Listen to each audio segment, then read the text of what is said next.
Hormatly dinleyijilerim, ähliňize ýalkymly salam. Şu günler internetde hormatly arkadamyz barada ýalan gepler ýaýrady. Olara ananan näsiňiz diýip umyt edýän we gollan näsiňiz diýip inanýan. Hormatly dinleyijilerim, Allahym watan dönüklerinden ilki bilen hormatly prezidentimizi, soňam halkymyzy gorasyn Allah'ım.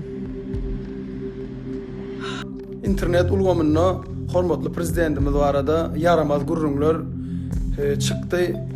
Şo gurrunlara, yalan gurrunlara, kulak asmalyň töhmetlere biziň asuda ýurdumyz bar. Allahan gülýal ýaşap bersin.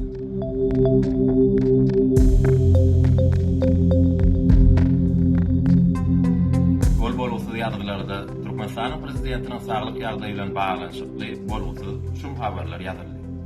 Şeýle hyýanatçylykly maglumatlar ýaýradýan haramzadalaryň nähil maksada gulluk edýänlikleri näbel bolup galýar.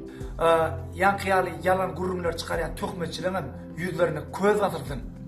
Goý biri şeýle bagtly döwre getiren hormatly prezidentimiň jany sag bolsun, beren baş aman bolsun. Şu ýana ýatgyna hormatly prezidentimiziň adyna şeýle yalan habarlaryň ýazylmagy bizim ählimizde şeýle ýigrenç törekdi.